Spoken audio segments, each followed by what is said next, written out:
Naon kudu dibenahan ngawangun branding Bandung Barat hiji Padalarang macetna kudu direngsekeun. Kudu tegas, Pak Bupatina tong sieun teu dipilih, tong sieun dicarekan, tong sieun kalimatna teu nyaah ka rakyat leutik, aya bagian-bagianana, aya solusina. Teu bisa terus-terusan ka Padalarang macet. Sabab setiap jelema nu nek ngaliwat ka Padalarang terus ka Cianjur, dinu pikiranna geus ngarahuh, duh liwat Padalarang aing. Daek teu daek kaki lima na kudu diberesan, ditataan, didetaan, dipot-potna dibariskeun. Terus tepi kalebakna, dugi kalebak eta tukang kuburan kedah dirapihkeun. Sabab begitu ningali kuburan, belah dia tambang bobo geus nambang terus dikubur.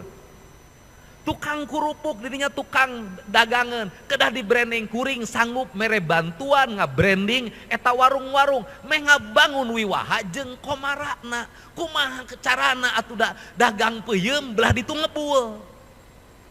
kan kedah direngsekeun anu kadituna naon deui Cimaremekeun lah eta mah bagian gubernur urang jieunkeun jembatan layang di dinya jadi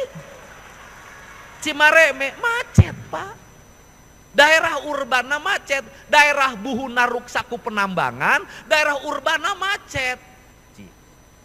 Daerah anu tos ngembang pariwisatana leuwih teuing bangunanana, tunggul diraruk, catang dirumpak, pinuh teuing, apartemenna pinuh teuing, kape-kapena pinuh teuing, hotelna pinuh teuing, patuliksak. Akhirna kulantaran patuliksak mungkin dia jelema loba kanu estetika nanjak ka luhur gunung geus bea ku kebon sayur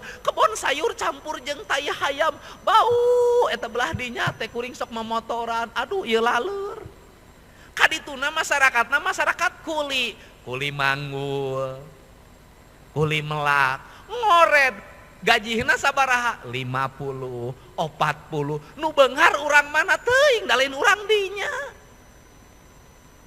kudu kumaha urang rebrandingna kumaha carana jelema Kalembang teh meuli sayur di dinya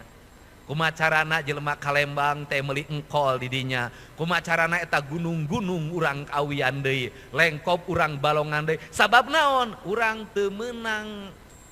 nyepelekeun hiji analisis BMKG ngeunaan sesar Lembang ulah kumaha engke we Gusti Allah nu nangtukeun teu bisa tugas pamarentah kudu cing saring-sing pageuh kancing set saring-set pageuh iket sesar Lembang anu nimbulkeun gempa kudu ku ayeuna diitung ku urang lamun naudzubillah bencana ieu aya urang rek kumaha tempatna nampungna di mana rek ka mana alokasina kudu sabaraha disiapkeun ti ayeuna kudu siap pamarentah sabab lamun aya bencana pamarentah teu siap beak engke pamarentah